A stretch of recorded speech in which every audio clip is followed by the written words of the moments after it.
Desmond Faircloth had one hand on the door handle of his car when the boy's voice cut through the cold. "Sir, don't touch that car." It was the last Thursday of November, and the wind coming off Lake Ontario had teeth in it. Desmond had just walked out of the glass tower on Bay Street, where 40 minutes earlier he had signed the papers that closed the largest acquisition of his career. A deal that had taken 11 months, 2 lawsuits, and more sleepless nights than he cared to count. His driver, Warwick, had the rear door of the black Lincoln open and was waiting with his usual patient stillness. Snow starting to fall in that fine, directionless way it does in Toronto in late autumn. More mist than snow, settling on shoulders and windshields alike. Desmond stopped with his hand still on the cold metal of the handle. He turned. The boy could not have been older than 7. He was standing a few feet back on the sidewalk, in a puffy winter coat that had clearly belonged to someone bigger first. The sleeves were rolled twice at the cuffs and still swallowed his hands. His toque was pulled low over his ears, dark curls escaping at the edges, and his boots were the kind you got from a donation bin, one size too big, laced with the wrong kind of knot. His skin was a deep brown made darker by the gray afternoon light, and his eyes, Desmond would think about this later, turn it over more than once. His eyes did not have the uncertainty a child's eyes usually have when they are speaking to a stranger in an expensive coat. They were steady. "Fixed. Son," Desmond said, "you shouldn't be out here on your own. It's freezing. There's a bomb," the boy said, "under your car." I watched a man put it there. For a moment, nobody moved. A security guard near the tower's revolving doors shifted his weight, watching. Warwick's hand, resting on the open car door, went very still. Somewhere behind Desmond, 2 associates from the deal team who had followed him out to say their goodbyes had gone quiet mid-sentence. "That's not something to joke about," Desmond said, though something in his stomach had already begun to disagree with the calm in his own voice. "I'm not joking." The boy's chin lifted slightly. "He came at lunchtime. He had a bag. He got down on the ground by the back wheel, the one closest to the building, and he was under there a long time. He was talking on his phone the whole time. He said Thursday at 5. Desmond looked at his watch without meaning to. It was 4:41. "What's your name?" he asked, crouching, the wool of his overcoat pulling tight across his shoulders, his knee finding the wet concrete. "Malik," the boy said. "Malik. Where are your parents?" "I don't have parents. I have my grandmother. She's sick. She's at the shelter on Parliament Street. And you came all the way down here by yourself to tell me this?" "I know your car," Malik said, as if this answered the question more completely than anything else could. "It's the one with the gold F on the trunk. I've seen it before. Outside the shelter. Last winter." Desmond glanced past the boy at his own car, at the small brass monogram near the rear bumper that he had in fact forgotten was even there. F for Faircloth, a small vanity from a decade ago that his late wife had insisted on, and that he had never bothered to have removed. Warwick had begun to ease the car door shut, his professional smile thinning at the edges. "Mr. Faircloth, sir. I can call this in if you—" "Not yet." Desmond raised a hand, and the small crowd that had begun to gather, a courier, 2 women with shopping bags, one of the associates with her phone already half raised, went still along with it. He turned back to the boy. "Malik, I need you to tell me exactly what you saw," slowly. Malik told him. A man in a gray coverall with reflective strips at the ankles, the kind utility workers wore. A toque pulled low, a short beard, a way of moving that was careful and unhurried, like someone who had done a thing many times before and was not worried about being caught doing it. He had knelt by the rear wheel well and reached up into the underside of the car, and there had been a small metallic click, twice, the sound a person makes us when they are certain something has locked into place. And the whole time he had talked into a phone tucked between his shoulder and his ear, and twice he had said the word Thursday, and once he had said quite clearly, "The boss wants it done clean." "Where were you standing?" Desmond asked. "Behind the recycling bins." "By the loading dock." Malik pointed down the block, toward the service alley that ran behind the tower. "I go there sometimes. It's warmer out of the wind. Nobody bothers you there." Desmond looked toward the alley, then back at the boy, then, almost involuntarily, at his own car, gleaming and black and utterly ordinary in the softening snow. Something cold moved through his chest that had nothing to do with the temperature. He stood. His knees, 58 years old and unhappy about the cold pavement, protested audibly. He did not care. "Everyone," he said, and his voice had changed. Flattened, hardened, the voice he used in a boardroom when a negotiation had gone somewhere serious. "Away from the vehicle now. Warwick, step back. Everyone on the sidewalk, move toward the building, please, quickly." He took out his phone. His thumb did not go to his assistant or to Roland Vance, the man who had run his personal security for the better part of a decade and who would, under any ordinary circumstance, have been the very first call. He dialed 911. This is Desmond Faircloth. I'm outside the Halloran Tower on Bay Street. I have credible information that there is an explosive device attached to the underside of my car. Black Lincoln, plate Foxtrot Charlie 419. I need the street cleared and I need bomb disposal. There are civilians nearby. Please hurry. He hung up before the dispatcher had finished her second sentence, the way a man does when he has already decided what needs doing and doesn't want to spend the remaining seconds being told to stay calm. Warwick had gone very quiet beside the car, his hand no longer resting anywhere near it. "Mr. Faircloth," he started. "Get up on the sidewalk, Warwick. Now." The driver walked away with the stiff, over-careful gait of a man who is not certain whether he is being protected or suspected and does not know which possibility frightens him more. Desmond turned to the small cluster of onlookers and raised his voice, the same voice that had closed 9-figure deals across a boardroom table. "Everyone off this stretch of sidewalk, please. Cross the street. There's a possible device near the vehicle. I am not exaggerating. Move, please, now." For one suspended second, nobody did anything. Then one of the associates, Farah, 26 years old, sharp as a blade, who had spent 11 months on this deal and had, 20 minutes earlier, been celebrating with champagne in a conference room, said loudly, "He means it. Everyone go. Go!" And the spell broke. People scattered, not toward the building as instructed, but simply away, the way frightened people move, in whatever direction feels furthest from danger. Desmond looked down at Malik, who had not moved an inch from where he'd first spoken. "Come here," Desmond said, and held out his hand. The boy looked at it the way a child looks at an offered hand when he has learned, through hard experience, that hands are not always offered honestly. Then he put his small, cold fingers into Desmond's, and they walked together, briskly but not running, toward the far side of the plaza, toward the low stone wall that bordered the tower's entrance garden. Sirens arrived at 4:52. 2 cruisers first, then, minutes later, a heavier vehicle that took the corner off Bay Street too fast and stopped at an angle, doors already opening before it had fully stopped. 2 officers in dark tactical gear, moving toward the Lincoln with a controlled, unhurried speed that made Desmond, a man who had spent 30 years around people who were paid to look competent, recognize immediately that these were people who actually were. A young constable jogged up the plaza toward him. "Mr. Faircloth?" "Yes, we need you and the boy behind the building, sir. There's a service courtyard. This way, please." Desmond did not let go of Malik's hand. The courtyard behind Halloran Tower was not built for comfort. A rectangle of salted concrete, a row of dumpsters, a single metal bench nobody ever used. Desmond sat down on it anyway and lifted Malik up beside him, and the boy's boots, several sizes too large, hung in the air well above the ground. "Are you cold?" Desmond asked. Malik shrugged, then nodded, then shook his head. All in the space of 2 seconds, the universal answer of a child who has not been asked how he feels in some time and has forgotten the correct order of operations. Desmond took off his overcoat and settled it around the boy's shoulders. It swallowed him whole, the hem pooling around his knees, the collar rising nearly to his ears. Malik pulled it closed with both hands without being told to. A constable, Beaulieu, according to the tag on her jacket, a woman in her 30s with a notepad she had not yet opened, crouched in front of them at a respectful distance. "Hi, sweetheart. I'm Constable Beaulieu. Can I ask you a few questions?" "Yes, ma'am, you're very polite. My grandmother says manners cost nothing and buy everything." Something in Beaulieu's face moved briefly before she caught it. "She sounds like a smart woman. What's your name, honey?" "Malik Osei. How old are you, Malik?" 7. Almost 7.5. She wrote it down, and her pen paused, very slightly, on the word half. She walked him through it, the man's clothing, his build, the sound of the phone call, the 2 clicks under the car. And Malik answered with the same unnerving precision he'd shown on the sidewalk. The coveralls were gray with a reflective strip and a patch on the left side, red lettering he could only partly read. He thought it started with C and R. The man had a small tattoo just above his wrist, something round with lines coming off it like a sun, though Malik admitted he'd only seen it for a second. He'd heard the man say Thursday at 5 twice, and once, right before he left, he'd said, "Tell the boss it's handled," and laughed. Not a real laugh, Malik said, the kind grown-ups do when nothing is actually funny.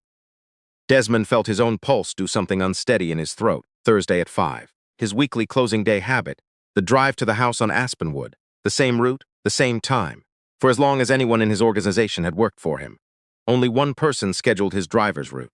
Only one person had access to the underground garage's card logs and could have told anyone, with total confidence, exactly where the Lincoln would be sitting between 1 and 5 o'clock on a Thursday afternoon. "Constable," Desmond said, and his voice had gone strange in his own ears. "Ask him if the man said a name. On the phone." Beaulieu turned back to Malik. "Did he say the boss's name, sweetheart? Anything at all?" Malik thought hard, his small face concentrating, the way children concentrate when trying to retrieve something slippery. He said one time, like the letter, and then he said something longer, but I only caught the R part because a truck went by. Desmond's hand, resting on the bench beside the boy's leg, closed slowly into a fist. He looked down at it as though it belonged to a stranger. R. Roland Vance, 9 years running his personal and corporate security. The man who had walked him into the building that very morning, with a hand on his shoulder and said, "Big day, boss." The man who 3 weeks earlier had personally rescheduled Desmond's Thursday route to accommodate a new security sweep. A sweep he himself had proposed. "Mr. Faircloth." Beaulieu had stopped writing. She was watching his face. "Are you all right? Keep going," he said. "Ask him the rest." Malik was watching him too now, with a grave, careful attention well beyond his years, and Desmond remembered, with a small jolt, that he had told this child 15 minutes earlier that he'd done the right thing, and that the boy was now looking for evidence that this was still true. So Desmond arranged his face into something calmer than what he felt and said, "You're doing wonderfully. Tell her everything." Malik told her everything. About the loading dock, about the way the streetlight above it buzzed and flickered, about the man's boots, about how he had not come out from behind the recycling bins even once, because his grandmother had taught him that men who did things like that in alleys were not men you introduced yourself to. He offered, without being asked, to draw the tattoo, and Beaulieu handed him her pen and the back of an evidence sheet, and he drew, tongue between his teeth in concentration, a small circle with 6 lines radiating out from it. Not quite a sun, not quite a snowflake, something in between. Beaulieu studied it for a long moment. Then she stood, walked to the courtyard gate where a man in a dark parka had appeared without ceremony, and spoke to him in a low voice. He glanced once at Malik, once at Desmond, and disappeared back through the gate. When Beaulieu returned, she didn't sit. "Mr. Faircloth, the device is confirmed. Magnetic charge wired to a remote trigger mounted to the undercarriage near the rear axle. The unit's being disarmed on site. Your car's a write-off, but the device itself will be preserved as evidence." Desmond said nothing. A remote trigger means someone intended to detonate it manually, not on ignition. That means somebody was meant to be watching. We've got officers sweeping the rooftops and the parking structure across the street right now. She paused, and her voice softened almost imperceptibly. "Mr.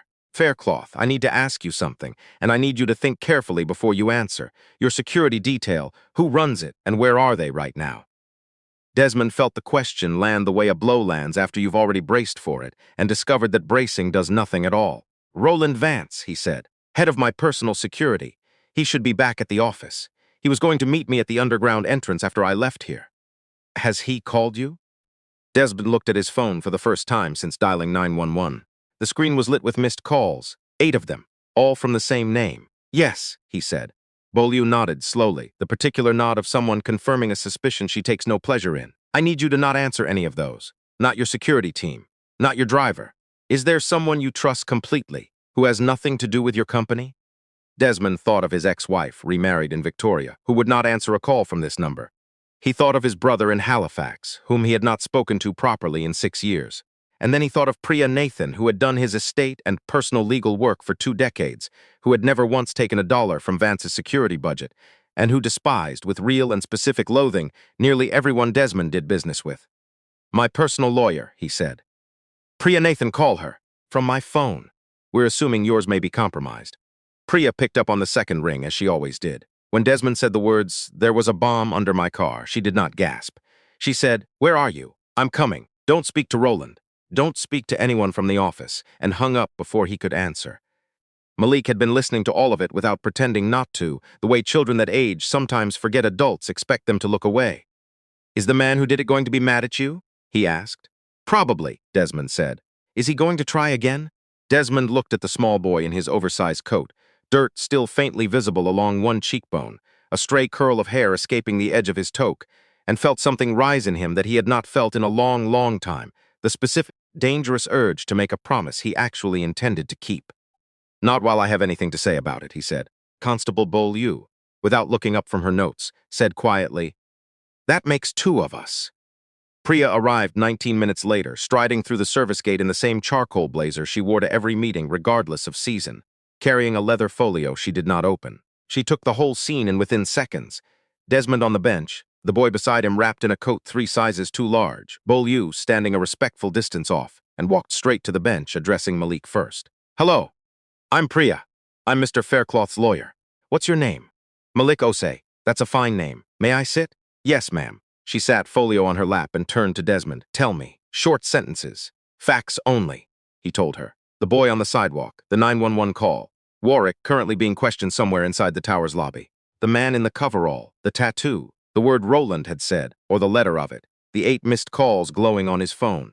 When he finished, Priya was quiet for a long moment. How long has Roland run your detail? 9 years, and the internal audit you were planning, the one on procurement and vendor contracts, who else knew the time? Desmond looked at her. I told him last week. We were starting Monday. Monday, Priya said, which is in 4 days. She did not say. I warned you about him 2 years ago, although she had in a conversation Desmond had waved off at the time because the numbers hadn't yet raised any questions he couldn't answer. Priya did not waste breath on things that changed nothing now. Constable, she said, turning to Beaulieu, is the RCMP involved yet? They've been notified. A corporal's en route, should be here within the hour. Good. Mr. Faircloth gives his statement to them and to your detectives. He gives no statement to anyone from his own security division. He doesn't go back to his office tonight, and he doesn't go home. I have somewhere secure. I'll give the address only to law enforcement. Works for me, Beaulieu said. Priya turned back to Malik, and her expression, without exactly softening, adjusted. The look of a person recalibrating for the fact that they are speaking to a child who has just spent 40 minutes describing a would-be assassin in forensic detail. Malik, where's your grandmother right now? At the shelter on Parliament. In the back room, near the radiator. She likes it there because it's warm. What's her name? Grace Osei. Is she expecting you? I told the man at the front desk I was going to the library. He said I had to be back by 6. Priya checked her watch. It was 5:38. She's sick, Malik said, quieter now. She coughs at night and it's wet sounding. The lady who checks on people said the word pneumonia. I heard it through the curtain. The courtyard went very still. Beaulieu had stopped writing. Priya did not look at Desmond, which was precisely how Desmond knew she was managing her own composure. Desmond looked down at his hands and thought absurdly about the deal he had signed that morning. 9 figures, 11 months of work, champagne in a conference room 40 stories up, and could not in that moment recall a single specific number from it. Malik, Priya said, we're going to make sure your grandmother gets proper care. Would that be all right with you? Malik looked at her, then at Desmond, then at Beaulieu, the particular searching look of a child hunting for the catch, because children who have learned to sleep behind loading docks also learn that offers from strangers usually come with a price larger than the gift. What do I have to do? He asked. Nothing, Priya said. You already did it. He considered this for a long moment, then nodded once, slowly, and pulled the folds of Desmond's coat a little tighter around himself. Okay, he said. The RCMP corporal arrived a little after 6:30. A woman named Adeyemi, mid-40s, with the unhurried calm of someone who has done this work long enough to no longer be surprised by any version of it. She introduced herself to Desmond, then to Priya, then crouched to introduce herself properly to Malik. Hi, Malik. I'm Corporal Adeyemi. I help figure out who did things like this and find the people responsible. Constable Beaulieu tells me you've been a remarkably good witness. Would it be all right if I asked a few more questions, and then we get you somewhere warm? Yes, ma'am. Have you eaten today? Malik hesitated, and the hesitation was his answer enough. Adeyemi didn't react. She simply stood, walked to the gate, said something to an officer standing there, and 4 minutes later a paper bag arrived, which she set beside him. Turkey, sandwich, an apple, and chocolate milk. Eat the apple first, or my partner will lecture me. Malik looked at Desmond, the particular look of a child unsure whether eating in front of strangers is permitted. Desmond nodded, and Malik opened the bag and ate the apple first, carefully the way someone eats when they've learned to make food last. Adeyemi drew Desmond and Priya a short distance away. Here's where things stand, she said quietly. The device matches the signature of 2 prior incidents we've been tracking across southern Ontario over the last year.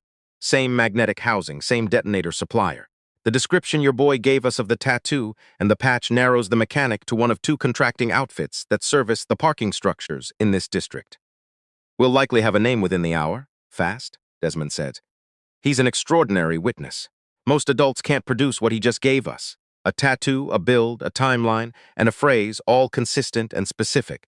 That's not luck. That's attention. She paused. There's a second piece, and you should hear it from me rather than read it somewhere later. We've had an active file open on financial irregularities inside Faircloth Holdings for approximately 8 months. We hadn't approached you because until recently we weren't certain which side of it you were on. Desmond felt his mouth go dry. You thought I was involved. We had 3 names of interest. Yours, your CFO's, and your head of securities. Tonight you took yourself off that list. You took yourself off it, frankly, the moment you called this in instead of getting into that car. Priya said very quietly, Diane, you might have shared that a little sooner. Then catching herself, sorry, force of habit, wrong file. Adeyemi allowed herself the ghost of a smile. We've traced roughly $11 million redirected through shell vendor contracts over the last 26 months. It isn't all Vance. We believe your CFO assisted, though he doesn't know his morning is about to become very complicated. What changed this week is that you scheduled the audit. It would have found this within a month. Vance didn't have a month, so he tried to arrange a different ending by killing me, and then stepping into exactly the crisis. He spent 9 years positioning himself to manage, as the most trusted man in the building, running whatever investigation he chose to run, with whatever conclusions he chose to reach. Desmond looked across the courtyard to where Malik sat drinking his chocolate milk with both hands wrapped around the small carton. How long until he knows I'm alive? He already does. A local station ran footage of the bomb unit outside Halloran Tower 40 minutes ago. Your name's attached. We're moving on him within the hour. There's a team in place. He won't be at his desk by 8. Good, Desmond said, and the word came out flatter and colder than he expected. Adeyemi studied him a moment. One more thing, Mr. Faircloth. The boy, the grandmother, whatever you decide to do for them, do it properly, quietly, not for the cameras. I know, Desmond said. I know. The shelter on Parliament Street occupied a converted church hall, and the bones of its former life were still visible everywhere. The tall stained glass windows, now boarded halfway up for insulation. The old choir loft repurposed as a storage mezzanine. Cots arranged in careful rows across what had once been the nave.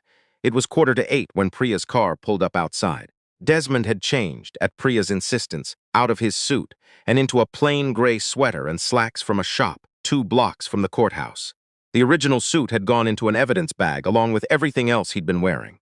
In the borrowed sweater, he felt like a man who had reclaimed his own life on a temporary lease whose terms he did not yet understand. Malik sat beside him in the back seat, still wrapped in Desmond's overcoat, the dirt on his cheek finally gone, wiped away by a nurse at the scene with a warm cloth he had pretended not to enjoy. That's it, Malik said, pointing. The window with the tape crack in the corner. That's near where Grandma sleeps. Inside, the woman who ran the shelter, a broad, unhurried woman named Ms. Abernathy, with reading glasses pushed up into graying hair, met them in the front hall and looked at Malik first. Baby, where have you been? Check-in was an hour ago. Your grandmother's been asking. I had to talk to some people, Malik said, about a man with a tattoo. Ms. Abernathy's eyebrows lifted. Priya introduced herself and Desmond and gave the short, clean version of the afternoon that she had clearly practiced in the car. Miss Abernathy listened without interrupting, then removed her glasses and pinched the bridge of her nose. Lord, she said softly. This child. Mr. Faircloth, she went on, turning to him, you would not be the first well-off man to walk through that door wanting to fix something. Before you go up, understand this. Grace Osei is one of the proudest women I've met in 11 years of this work. She's been here 7 weeks. She and Malik came to us after her landlord raised the rent past what her pension could cover. She's 69. She spent 30 years as a public health nurse. She's raised this boy since his mother passed, when he was 2. 10 days ago, her cough turned into something worse, and she's refused the hospital because she's terrified that if she goes, the province will take Malik. She's not his registered guardian, just family raising family, and that frightens her more than pneumonia does. Do you understand what I'm telling you? Yes, Desmond said. Then understand this too. Whatever you offer her has to leave her dignity intact. Walk in there like a man rescuing her and she'll turn her face to the wall on principle. Walk in like a man who owes her something, because you do, and she might listen. They found the room upstairs, a long space with cots along both walls, most empty at this hour. One was occupied, near the radiator, a woman sitting upright against a folded blanket, a paperback closed on her lap to hold her place. She was smaller than Desmond had pictured, hair cropped short and graying at the temples, a knitted shawl over her shoulders. She saw Malik first, and her whole face changed. Boy, where have you been, Grandma? Malik crossed the room and put his face into her shoulder, and she held him without looking up right away. When she did, her eyes were sharp, clear, and entirely unsurprised. The eyes of a woman who has spent a long life being unsurprised by almost anything. You'd be the man my grandson saved, she said. Yes, ma'am, Desmond said. Desmond Faircloth. Sit then, we have things to discuss. There was no chair, so he pulled over a low wooden stool from beside a stack of folded linens, low enough that he had to look up slightly to meet her eyes. He did not mind. He told her everything, the same short account, minus the exact dollar figure of the fraud, minus his own pride about the deal that morning because neither belonged in this room. Hess. Grace listened without interrupting, her thumb moving gently over the back of Malik's hand the entire time. When he finished, she was quiet for a long moment. Then, Malik, did you sleep by that loading dock again? Just the one night, Grandma. When the shelter was full and they had me on the floor. You told me you were on the floor. I was. Then the man next to me was coughing bad, and you said catching things right now would be bad, so I went outside. Grace closed her eyes. She did not cry, and Desmond understood with a small ache that she had not permitted herself that particular luxury in his presence in a very long time. Mr. Faircloth, she said, opening her eyes, what is it you came to say to me? That I owe a debt I can't fully repay, and that I'd like to try anyway. Try how? You need a hospital. Tonight, not tomorrow. There's a private ward at St. Aidan's I have access to. Quiet, clean, a window, a proper chair that folds out for Malik if he wants to stay. The physician on call knows nothing except that a patient with pneumonia is arriving, and the family is to be left alone. There's no bill. I want to be clear. I'm not buying your gratitude. I'm paying a debt. There's a difference. Grace watched him steadily as he spoke. I've been a nurse 30 years, Mr. Faircloth. I know what pneumonia looks like in a woman my age who spent 7 weeks in a church basement. I'm not refusing the hospital because I don't understand what's happening to me.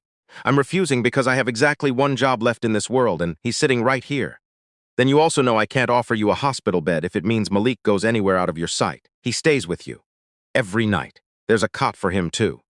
Miss Abernathy stays his official contact for now, so nothing changes about his status while you recover. Priya will file the paperwork tonight to make certain no one, not the province, not anyone, can move him while you're in that hospital. He paused. And when you're discharged, you don't come back here. There's a small house near the beaches that sat empty 2 years. It was my mother's, and I haven't been able to bring myself to sell it. Furnished, a yard, a school 4 blocks away. It would be yours, not on loan, yours. Grace looked at him for a long time, one hand coming to rest flat against her own chest, the way a person checks the measure of their own breathing. Mr. Faircloth, she said finally, you and I are going to talk again in the morning. But tonight, I'll go to the hospital. The transport that came for her an hour later was quiet and unmarked, and the 2 paramedics addressed her as Mrs. Oses and asked her permission before touching her. Malik walked beside the wheelchair the entire way, hand on the armrest, and did not let go in the elevator, or the lobby, or at the curb. At St. Aidan's, the private room was warm, the bed good, a recliner in the corner that unfolded into something like a bed of its own. Dr. Whitcomb. No relation to the tower, Desmond noted absurdly, exhausted enough to find the coincidence funny. Asked Grace, before anything else, whether she'd prefer a male or female nurse. She said female, please, and one arrived within minutes. Desmond stood in the hallway with Priya while the medical team worked, watching through the gap in the door as Malik climbed carefully into the recliner and arranged Desmond's overcoat over himself like a blanket, despite the real blanket already folded there. He's not giving that coat back, Priya said quietly. No, Desmond agreed. He's not. A nurse stepped out and pulled the door partly closed behind her. She's stable. Antibiotics have started. Chest x-ray in 10 minutes. The boy's welcome to stay. I'll bring him something to eat around 8:30. Thank you. When she'd gone back in, Desmond leaned his shoulder against the wall. He hadn't eaten since breakfast and hadn't noticed until just now. Priya, the audit. Move it to first thing tomorrow. Every account, every vendor line. Auditors in the building at 7. Already arranged. I called from the car. She checked her phone. Vance is in custody, picked up at 7:10 trying to leave through the underground garage with a packed bag. They'd had 2 units on him from the moment Corporal Adeyemi's team moved. He didn't resist. Asked for his lawyer in the elevator. A lawyer who apparently had no idea his client was the subject of a federal investigation. And the man who planted it? In custody within the hour, same as they predicted. Gave up Vance's name before they'd finished the caution. Gave up 2 other names as well, which I suspect will make several people's mornings very interesting. Desmond closed his eyes. How did I not see it, Priya? 9 years. You didn't see it because he built his entire job around making sure you didn't have to. You hired him to handle the parts of the world you didn't want to look at directly, and he handled them. He just started handling some of for himself instead of you. That's not a failure on your part. That's an arrangement working exactly as designed, right up until the person running it decided to redesign it. That's a generous read. It's an accurate one. I don't do generous, he almost laughed, didn't quite manage it. The boy, he said. By tomorrow, his face could be on every screen in the city. Already handled. He's referred to in the official statement as a minor witness whose identity is protected at the family's request. 2 reporters pushed back. They were reminded politely that they'd been standing across the street at 5 o'clock and that their continued access depends on leaving this particular child alone. You're terrifying, Priya. I'm thorough. Through the gap in the door, Desmond could see Grace's hand resting on the white blanket, and Malik's small hand reaching across from the recliner to rest on top of it. Both of them, he realized, were falling asleep. Grace from exhaustion and medication, Malik from the simple, absolute fact that a 7-year-old who has saved a man's life in an afternoon eventually runs entirely out of fuel. Desmond stood in the hallway a long while, watching them, and did not go in. He didn't go home that night. The RCMP had advised against it, Priya more firmly than the RCMP, and there wasn't, in any case, anywhere else he particularly wanted to be. He slept 4 hours on a couch in the family lounge down the hall, shoes still on, phone face down on the coffee table, and woke a little after 6 to gray Toronto light coming flat through the window at the end of the corridor. When he pushed the door open an inch, Grace was already awake. Sitting higher against the pillows than she had the night before, color returned to her face that hadn't been there in the courtyard. Malik was still asleep in the recliner, cheek pressed to the armrest, the overcoat pulled up to his chin. A breakfast tray sat mostly untouched on the side table, except for half a piece of toast. Grace saw him in the doorway and raised her eyebrows once, an invitation. He came in quietly and took the low stool beside the bed. The doctor came at 5:30, she said, keeping her voice low so as not to wake the boy. Says I'm responding well. Says if it keeps up, I'll be on my feet in 2 days and out of here in 2 weeks. My lungs are tired, he said, not finished. That's good news. I've been a nurse a long time, Mr. Faircloth. I know when a doctor's using his gentle voice to soften something and when he's telling the truth plainly. That was the truth. She looked at Malik a long moment, her hand moving slowly against the blanket, choosing her next words. I've thought about what you offered last night. I want to say 2 things. Go ahead. First, I'm saying yes. I'm too old and too tired to refuse a good thing twice out of pride. I spent the night watching my grandson sleep in a room with a window, and I've decided I don't want to be the kind of woman who denies him that for the sake of her own stubbornness. So, yes, to the house. Desmond nodded and found for a second that he didn't trust his own voice. Second thing, you are not going to make him your project. No gala with him standing beside you telling a room full of people how he saved your life. No magazine spread, no book. He is going to go to school 4 blocks from that house, skin his knees, be late with his homework, forget about you for whole stretches of time. Because that is what children are supposed to do, and it will be a healthy thing when it happens. If you want a place in his life, it will be as an old family friend. You'll come to his birthday. You won't give a speech. I won't. You'll help toward his schooling when the time comes, because we'll need the help, and I'm too proud for the wrong things, not the right ones. You will not buy him a car at 16. He can earn a car. He can earn the car, and if someday you and I disagree about what's best for that boy, I win. Not because I'm right and you're wrong. Because I'm his grandmother, and you are not, you win, Desmond said. She studied him a moment longer, then nodded, once, satisfied, the way a woman signs off on a contract she's read carefully and found, against all expectation, fair. Then we understand each other. In the recliner, Malik stirred without waking, pulling the overcoat a little tighter around himself. Grace watched him with the particular stillness of someone committing a moment to memory on purpose. Mr. Faircloth. Yes, ma'am. He told me once, back in February, about a man in a long coat who stopped outside a shelter on a night it was -20 and gave his own scarf to a woman sitting on the steps who didn't have one. He didn't know your name then. He just remembered the coat and the kindness of it well enough to know your car a year later. She paused. You don't remember that woman, do you? Desmond searched his memory and found, with a strange lurch, a fragment of it. A bitter February night. A woman huddled near a doorway, his own hand unwinding the scarf from his neck without much thought, already halfway to his car, before she'd finished thanking him. He had not thought of it again until this exact moment. That was you, he said quietly. That was me. You didn't give that scarf because you knew who I was, or expected anything back. You gave it because it was cold and I was there. My grandson remembered your face well enough, a year later, to know your car and your monogram, and to walk halfway across this city to warn you. The small things you never thought mattered, Mr. Faircloth. They were the only things that ever did. I'll remember that, Desmond said. Good. She closed her eyes briefly, then opened them, something almost like humor in her face now. Now go find some breakfast. You look terrible. He stood. He looked once more at the boy asleep in the recliner, small and steady even in sleep, and thought about the sidewalk outside Halloran Tower, the raised palm, the words "there's a bomb under your car," and the strange narrow thread by which the whole rest of his life had passed. Unnoticed, through the attention of a 7-year-old he had never met until the day before.